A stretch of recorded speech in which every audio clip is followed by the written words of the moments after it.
You're trash, Parson. Crawl back where you belong.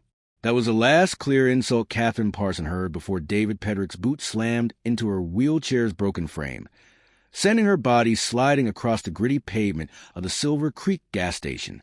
Dazed, tasting dirt and pain, she felt the kicks land like calculated punishment, the result of unearned entitlement David nurtured and wielded with utter confidence.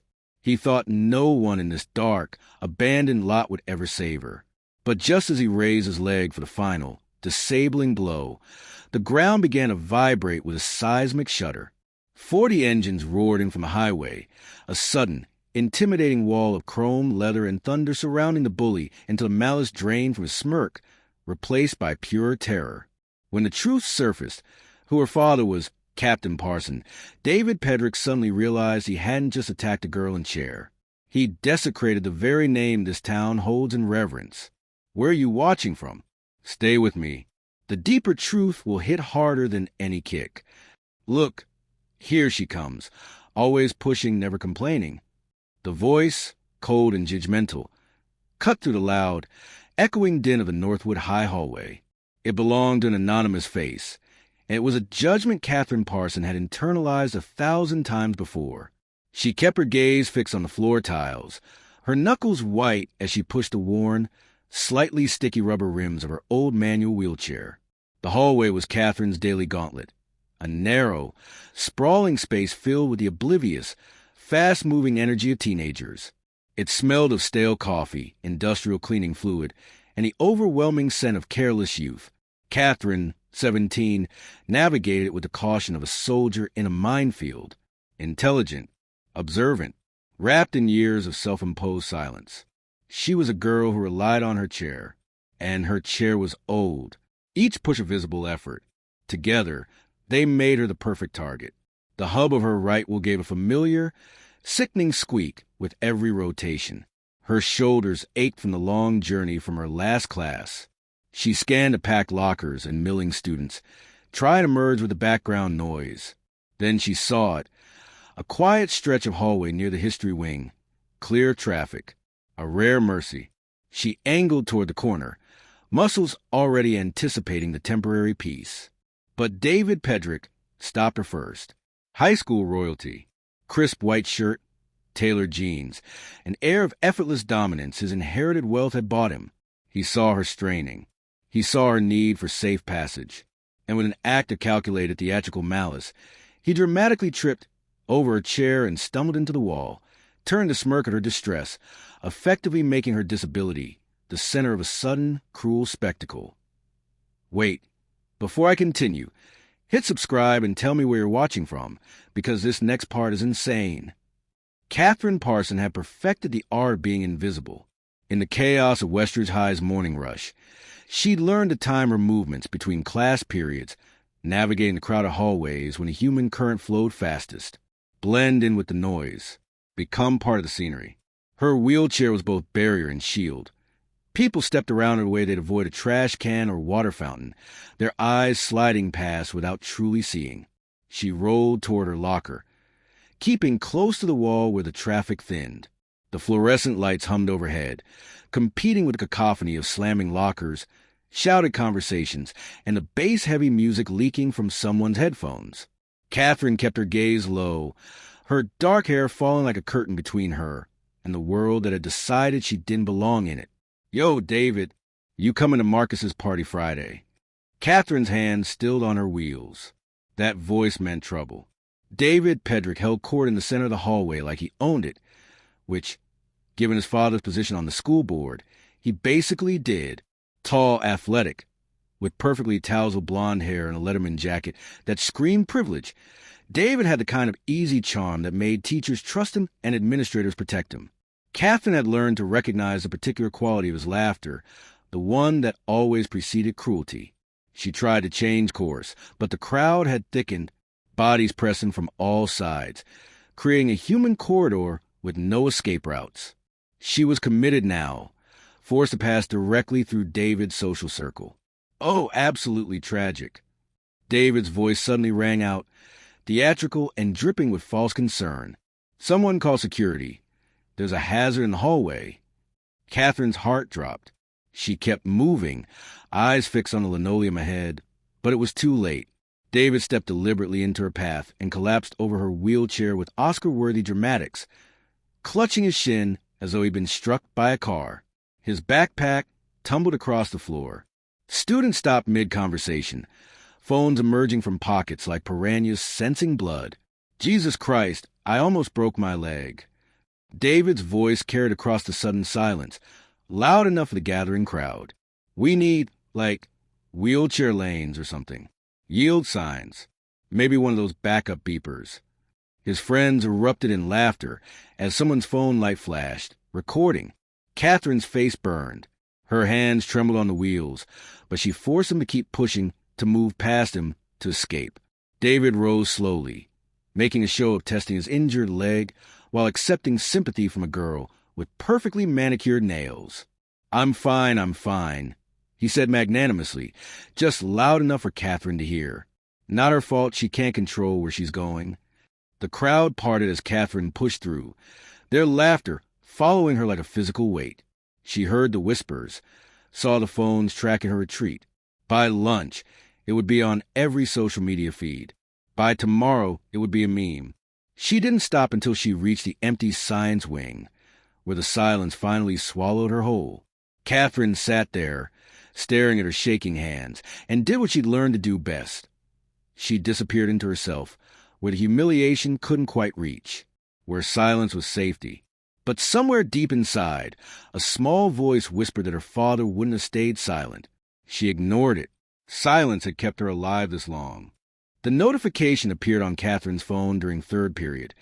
At David Pedrick tag you in a post. Her stomach clenched. She'd learned that being noticed by David online was never good. But some masochistic part of her needed to know what fresh humiliation awaited. She opened the link and felt the blood drain from her face. The post featured a professionally edited photo collage, screenshots from the hallway incident, cropped and filtered to make her look small, helpless, pathetic. The centerpiece was a freeze frame of her face, caught in a moment of pure mortification. Tears threatening at the corners of her eyes. Bold text overlaid the image. Help Catherine Parson.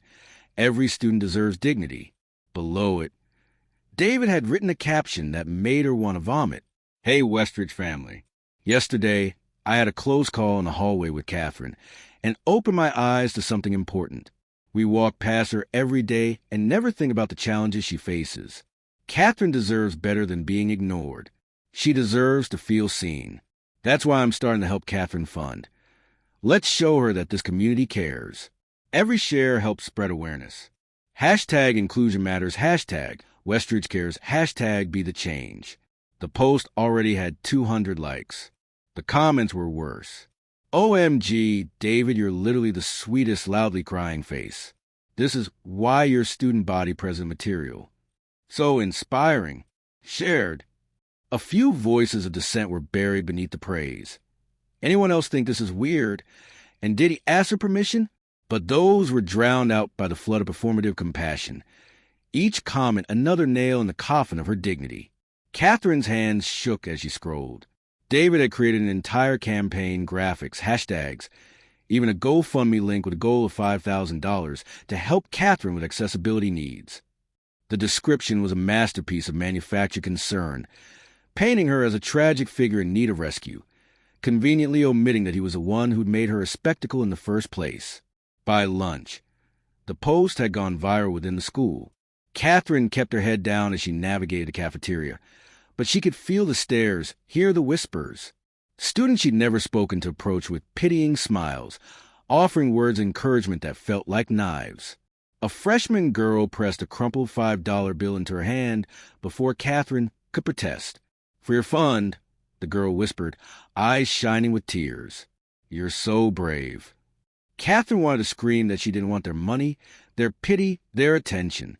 She wanted to be invisible again. But David had stripped that away, had turned her disability into his personal charity project, his ticket to social sainthood. He'd weaponized compassion itself, transforming her into an object, not a person with agency, but a cause to rally around, a symbol to boost his college applications. The worst part was that he'd done it all while smiling, while positioning himself as her savior. No one would believe he was a villain when he wore the mask of an ally so convincingly. That night, Catherine sat in her room and watched the donation counter climb. $847, $1,203, $1,556. Each dollar was another person who saw her exactly as David wanted them to, helpless, broken, pitiable. Not as Catherine Parson, daughter of a decorated veteran, a girl with thoughts and dreams and a voice that had been systematically silenced. She closed her laptop and stared at the photo on her dresser. Her father in his uniform, strong and proud, the motorcycle club's patch visible on his jacket beneath the military medals. He'd taught her about honor, about standing up for what was right. But he'd never taught her how to fight back when the enemy disguised cruelty as kindness. Catherine sat outside Principal Morrison's office for 20 minutes before the secretary finally waved her in. Her phone felt heavy in her pocket, loaded with screenshots.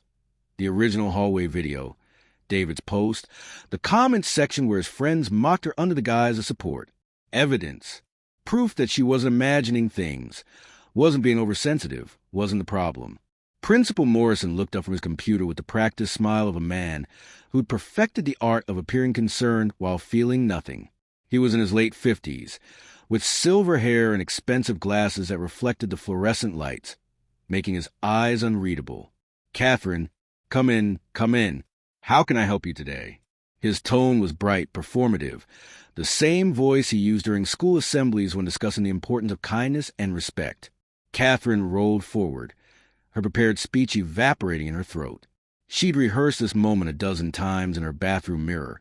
But now, facing the man who held the power to actually do something, the words felt flimsy and inadequate. "It's about David Pedrick," she managed, her voice smaller than she'd intended. "He's been harassing me."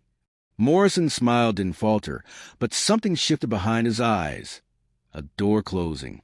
David Pedrick? Student council treasurer, for .2 GPA, varsity captain. He said it like reciting a resume, each achievement a brick in David's defensive wall. "That's a serious accusation, Catherine." She pulled out her phone with trembling hands, opening the screenshots. He staged that hallway incident, made it look like an accident, but it wasn't. Then he created this whole charity campaign without my permission, using my disability to make himself look good. The comments. His friends are making fun of me while pretending to help. Morrison glanced at the phone, barely scanning the images before leaning back in his leather chair. "I see a young man trying to bring awareness to accessibility issues. That's actually quite commendable. We've been discussing ways to improve our inclusion initiatives." He humiliated me in front of the entire school. Catherine's voice cracked. He turned me into a spectacle, a fundraiser project. I'm not a person to him. I'm a prop. "Now, Catherine." Morrison's tone shifted, becoming paternal in a way that felt condescending. "I understand high school can be difficult, especially when you're dealing with challenges that others don't face.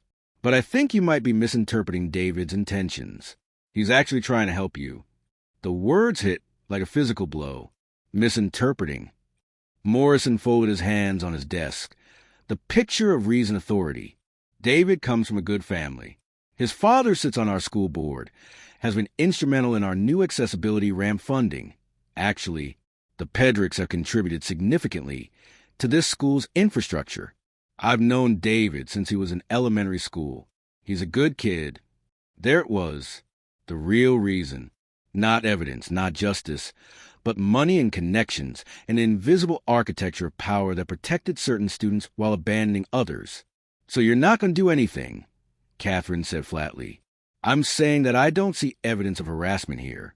I see a misunderstanding between students, and I see a young man try and make a positive difference in his community." Morrison's smile returned, dismissive and final. "My suggestion? Accept the help being offered. David's fundraiser has already collected over $3,000. That could really benefit you." Catherine stared at him, understanding crystallizing into something cold and hard in her chest. The system wasn't broken. It was working exactly as designed.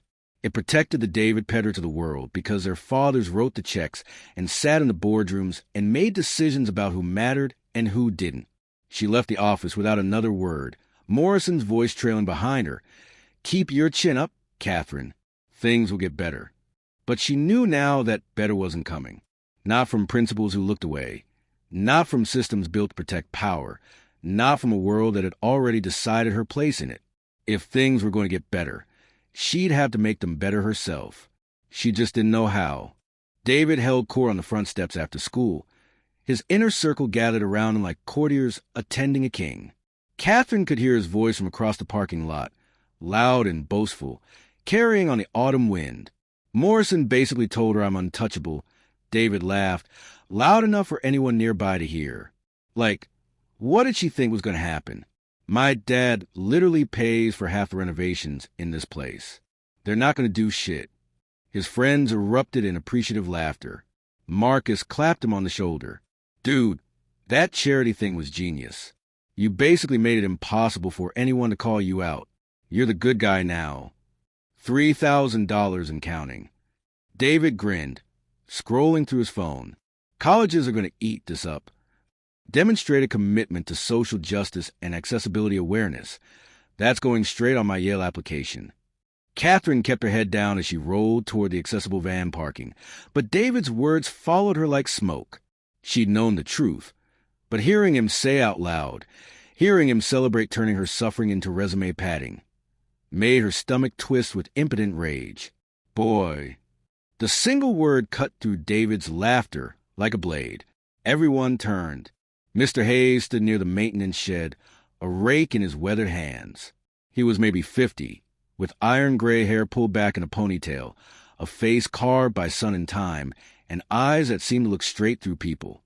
Most students barely registered his existence. He was just part of the scenery, the quiet groundskeeper who fixed sprinklers and cleared leaves. But something in the way he said, "boy," made David's smile falter. "Excuse me?" David's tone dripped with the same false politeness he used on teachers. Mr. Hayes set down the rake with deliberate care, moving with the controlled grace of someone who'd spent years learning discipline. He approached David slowly, his motorcycle boots crunching on gravel, the chain wallet at his hip catching the afternoon light. "You ever hear about honor?" Hayes asked, his voice low and measured. "Real honor, not the kind you buy with your daddy's money, or fake with internet posts. The kind you earn by standing up when it matters, by protecting people who can't protect themselves." David laughed nervously, glancing at his friend for support. "I don't know what—" "The kind of honor," Hayes continued, his eyes never leaving David's face, "that remembers promises, that keeps vows even when it costs something, that understands there are lines you don't cross and consequences when you do." The temperature seemed to drop. David's friend shifted uncomfortably, suddenly finding reasons to check their phones, to look away. Something about Mr. Hayes, the stillness of him, the weight behind his words, made them uneasy in a way they couldn't quite name. "Are you threatening me?" David tried to sound offended, but his voice cracked slightly. "Because I can have your job with one phone call." Hayes smiled, but there was no warmth in it. "Some things are bigger than jobs, boy. Some debts run deeper than money can reach. Some people are protected by more than lawyers and school boards." He let the words hang in the air for a moment, then picked up his rake. "You might want to remember that." He walked away, leaving David standing there with his face flushed red, his hands balled into fists. His friend pretended they hadn't seen anything, hadn't heard the tremor in his voice, hadn't watched him get dressed down by a groundskeeper. Catherine watched from her van as David's humiliation transformed into something uglier. His jaw clenched. His eyes swept the parking lot until they landed on her, the only witness who didn't have the option to look away, to pretend it hadn't happened. She saw the moment he decided, saw the rage crystallize into purpose. If he couldn't dominate the adult, he'd make damn sure the girl remembered her place. Catherine's hands tightened on her wheels as David pulled out his phone, already typing, his smile returning like a knife unsheathed. Round 3 was about to begin. That night, Catherine sat in her room staring at the photo on her dresser, the one she looked at 1,000 times but hadn't really seen in years. Her father, Captain James Parson, stood beside his motorcycle, his army uniform crisp and proud, the guardians of the Val patch visible on the leather jacket draped over the bike seat. His hand rested on the handlebars like they were part of him, and his smile was the kind that didn't need words to convey strength. She was 7 in the memory that surfaced, unbidden and sharp.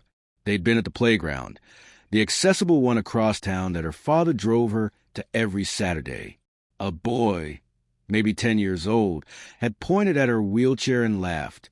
"What's wrong with you?" he'd asked, cruel in the thoughtless way of children who hadn't yet learned to hide their cruelty. Catherine had frozen, her throat closing around words that wouldn't come. But her father had knelt beside her chair, his voice low and steady. "Catherine, look at me." His gray eyes, the same shade as Mr. Hayes's, she realized now, held hers with unwavering focus. "You don't owe anyone an explanation for existing, but you do owe yourself something. You hear me?" She nodded, tears threatening. "You owe yourself the truth. The truth that you're here, you matter, and nobody gets to make you small." He'd place his hand over hers, rough and warm. "We're Parsons. We don't hide from fights. We don't let bullies define us. And we sure as hell don't stay silent when something's wrong." "But I can't fight," she'd whispered, gesturing at her legs. Her father had smiled then, sad and proud all at once. "Fighting isn't always about fists, baby girl. Sometimes it's about standing your ground when it's easier to run. Sometimes it's about speaking up when everyone wants you quiet. That's the real courage, the kind that costs something." He'd made her promise, right there on that playground bench. "Promise me you won't let fear make you invisible. Promise me you'll use your voice, even when it shakes, especially when it shakes." She'd promised. Catherine looked at the photo now, her father's face blurring through tears. When had she broken that vow? Was it the first time David humiliated her and she said nothing? The 10th? The 100th? When had silence become her shield instead of her father's strength becoming her sword? She remembered the funeral. The 40 motorcycles that had lined the cemetery, their engines rumbling like thunder, the leather-clad riders standing at attention as they lowered his casket. The way Mr. Hayes had approached her afterward, kneeling just like her father used to, and said words she hadn't understood then. "Your daddy made us promise something, little one. We keep our promises." She'd thought he meant they'd remember her father. But now, watching Mr. Hayes deliver coded warnings to David, watching him carry himself with that same quiet authority, she wondered if the promise had been about her. Catherine opened her laptop and pulled up David's latest post. A photo of himself at the fundraiser table he'd set up in the cafeteria, beaming beside a poster with her face on it. The caption read, "Day 3 of hashtag Help Catherine. Already raised $4,200. Sometimes one person really can make a difference." Her father's words echoed in her mind. "We don't stay silent when something's wrong." She'd been silent for too long. She let David turn her into a victim, into a prop, into everything her father had taught her not to be. She'd broken her promise out of fear, and in doing so, she betrayed the memory of the only person who'd ever truly seen her as strong. Catherine closed the laptop and looked at the photo one more time. "I'm sorry, Dad," she whispered, "but I'm going to fix this." She didn't know how yet, but she knew silence was no longer an option. Friday afternoon felt wrong from the moment Catherine left her last class. The hallways were too quiet. Most students already gone for the weekend, and the autumn sun cast long shadows that seemed to reach for her as she rolled toward the accessible exit. David was waiting near the door, leaning against the wall with Marcus. They both wore their Letterman jackets, looking like they'd just finished practice. Normal, innocent. But Catherine had learned to read the particular quality of David's smile, the one that meant he'd planned something. "Catherine," David called out, his voice echoing in the empty corridor. "Hey, wait up." Every instinct screamed at her to keep moving, but the door was right there, so close. She pushed forward, ignoring him. "I just want to say," David stepped into her path, hands raised in mock surrender. "I know things have been weird between us. The fundraiser and everything. I think maybe I overstepped. I'm sorry."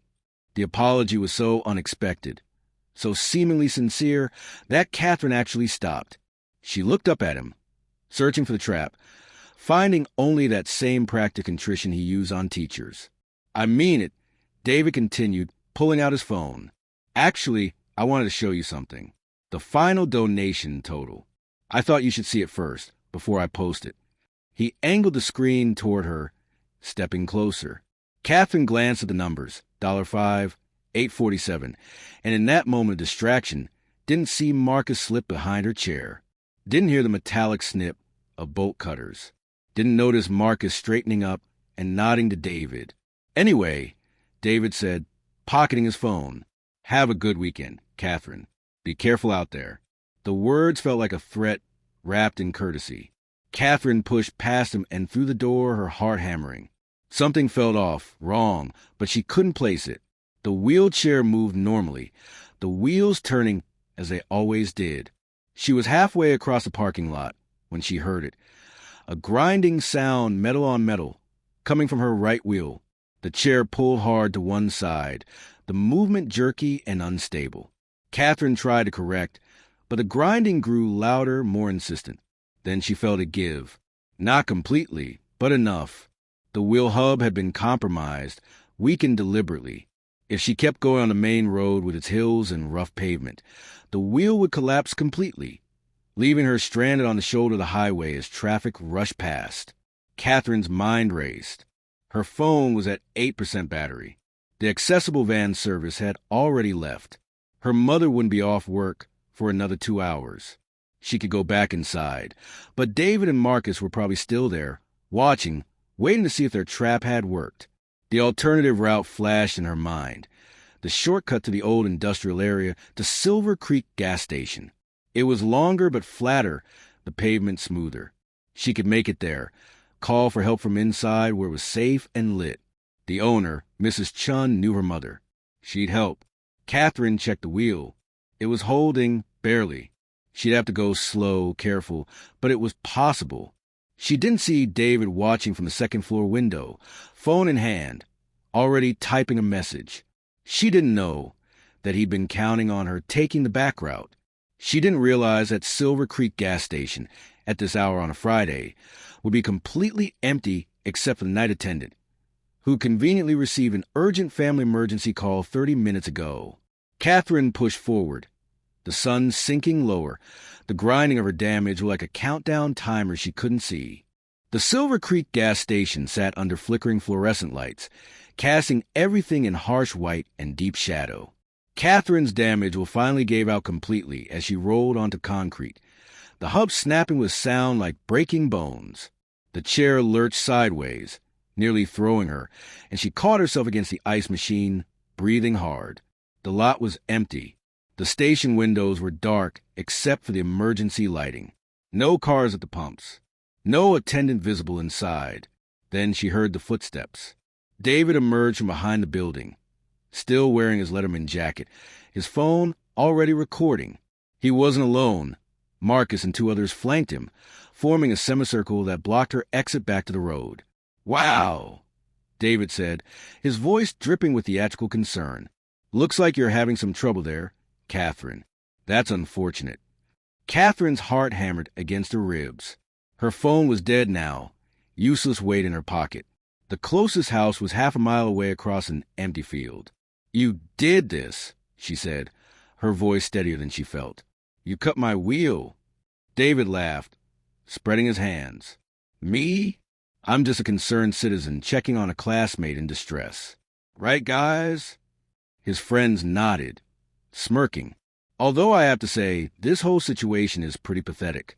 Just like your dad." The words hit like ice water. "Don't." "What?" David stepped closer, his smile sharpening. "Don't talk about Captain Parson? The big hero who couldn't even stick around to take care of his crippled daughter? Some protector he turned out to be. Probably killed himself just to get away from you." Something in Catherine's chest, something that had been compressed and silent for years, finally broke open. "My father," she said, her voice rising, "was worth more than you'll ever be. He taught me about honor. Real honor. Not the fake kind you buy with daddy's money or perform for social media. He taught me that my voice matters. That I matter." David's smile faltered. Shut up. He taught me that bullies like you are cowards, Catherine continued, something fierce and bright burning through her fear. That you only have power when people stay silent. Well, I'm done being silent. You don't get to make me small anymore. You don't get to define who I am. For a moment, they all stood frozen in the harsh light. Then David's face twisted with rage. You think you matter? He grabbed her wheelchair and shoved it violently.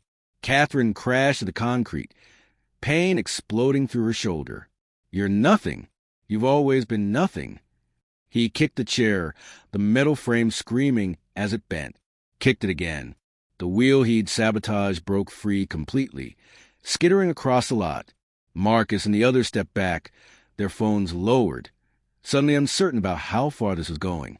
David stood over Catherine, breathing hard, his fist clenched. Your dad was nothing. His stupid biker friends are nothing. And you... He drew his leg back for a final, devastating kick aimed at her ribs. You're less than nothing. Catherine closed her eyes, her father's face bright in her mind.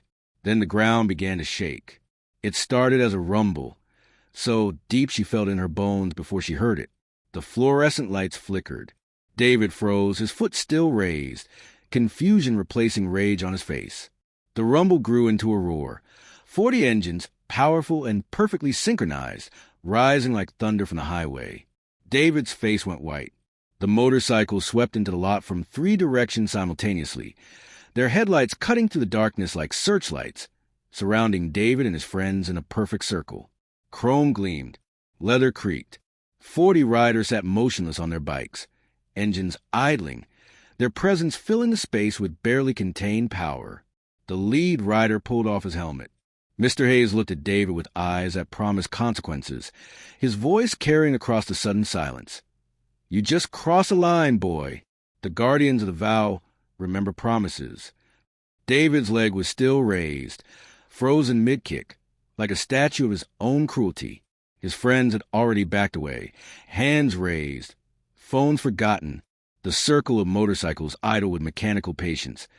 40 riders watching David with collective focus of a pack that had found its prey. Mr. Hayes dismounted slowly, deliberately, his boots striking the concrete with the weight of authority. The patch on his leather vest caught the light. Guardians of the Vow MC, and beneath it, Sergeant-at-Arms. Other riders followed, forming a wall of leather and muscle between Catherine and her attackers. You know what this patch means, boy? Hayes asked, his voice conversational but edged with steel. He gestured to the skull and motorcycle emblem on his chest. It means I keep order. I protect the club's interests. I honor our vows. David finally lowered his foot, his face cycling through confusion, fear, and desperate bravado. I don't know what you think you saw, but I saw you destroy that girl's wheelchair. Hayes pointed at the mangled metal frame lying on its side. I saw you assault Catherine Parson, daughter of Captain James Parson, our founder, our brother, the man who built this club on honor and loyalty. Catherine's breath caught. She'd known her father was in the club, had seen the patch in photos, but founder was a word that carried weight she'd never understood. Hayes knelt beside her with the same careful grace her father had once used, checking her injuries with practiced efficiency. You okay, little one? His voice softened, years of familiarity bleeding through the hard exterior. Your old man made us promise to watch over you, made us swear it on his deathbed, said you were stronger than you knew, but you'd need us when the time came. You've been at the school because of me? Catherine's voice was barely a whisper. Took a job as groundskeeper 3 years ago, first day of your freshman year. Hayes smiled, sad and proud. Been watching, waiting. Your daddy knew how the world works, knew predators like this one. He gestured at David without looking at him. Exists everywhere. He made us vow. Let her find her own strength first, but be there when she needs us. One of the other riders, a woman with silver-streaked hair and sharp eyes, stepped forward holding a tablet. Got everything recorded, Hayes, from the moment he kicked the chair, plus traffic cam footage we pulled of him sabotaging it at the school. And she smiled coldly at David. We tracked the charity scam. Turns out the GoFundMe was routing funds to an account in his name. That's fraud. David's face went from white to gray. My father, your father, Hayes interrupted, standing and turned to face David fully, is currently being visited by some very interested federal investigators. Turns out we've been collecting evidence of school board corruption for months. Your little charity stunt was a perfect bait. Got you confident, got you sloppy. We've been waiting for you to go too far. Police sirens wailed in the distance, growing closer. 2 riders moved to flank Dave and his friends, making it clear that running wasn't an option. Hayes pulled out his phone and played a recording, David's voice from the parking lot. Be careful out there. Then Marcus, you think she bought it? Then David again, doesn't matter. By the time anyone finds her, it'll look like an accident. Premeditation, conspiracy, assault. The charges were piling up faster than David could process. Catherine watched him crumble. This boy who'd seemed untouchable just hours ago, now surrounded by 40 bikers who were honor like armor and kept promises like sacred oaths. The same boy who'd made her feel small now looked like exactly what he was, a coward who mistaken cruelty for power. Hayes knelt beside her again as red and blue lights flooded the lot. Your daddy would be proud of you, Catherine. You found your voice. We just made sure it got heard. Catherine looked at the circle of riders, these guardians her father had left behind, and understood finally what he'd meant about family extending beyond blood. Thank you, she whispered. Hayes squeezed her shoulder. We keep our promises. Always. The news broke on Monday morning like a dam bursting. David Pedrick arrested for assault, fraud, and conspiracy. His father, board president Richard Pedrick, facing federal charges for embezzlement and corruption. Years of kickbacks, misappropriated funds, and quid pro quo schemes unraveling under the DA's investigation. Principal Morrison placed on administrative leave, pending review of his role, in enabling the harassment. Catherine watched the coverage from her hospital bed, her shoulder wrapped in healing, and felt something like vindication settling into her bones. Not revenge. Her father had taught her better than that. But justice, the real kind, where consequences finally caught up with power. The guardians visited daily, bringing flowers and terrible jokes and stories about her father that made him feel alive again in her memory. Hayes brought something else on Wednesday. Blueprints spread across her hospital tray, his weathered finger-tracing lines and specks. We're building you a new chair, he said. Not a replacement. An upgrade. Custom frame, reinforced hubs, all-terrain wheels. Your old man would have wanted you to have something that could take you anywhere, no limitations. The woman with silver-streaked hair, Jenna, the club's VP, leaned against the doorframe. We're calling it the Parson Special. Figure it was about time a wheelchair looked as badass as the woman using it. They finished it in 3 weeks, presenting it to Catherine in the high school parking lot on a Saturday morning. The chair was midnight black with chrome accents, the Guardian's emblem subtly worked into frame design. When Catherine transferred into it, the seat molded perfectly to her, the wheels responding to the slightest touch like they were extensions of her own will. Take it for a spin, Hayes urged, grinning. Catherine rolled forward and felt the difference immediately. Smooth, powerful, stable. This wasn't a medical device. This was a chariot. She circled the lot, picking up speed, the wind catching her hair, and for the first time in years, she felt free. Graduation arrived with late spring sunshine and the scent of cut grass. Catherine waited backstage in her new chair, cap and gown adjusted, hands steady for once.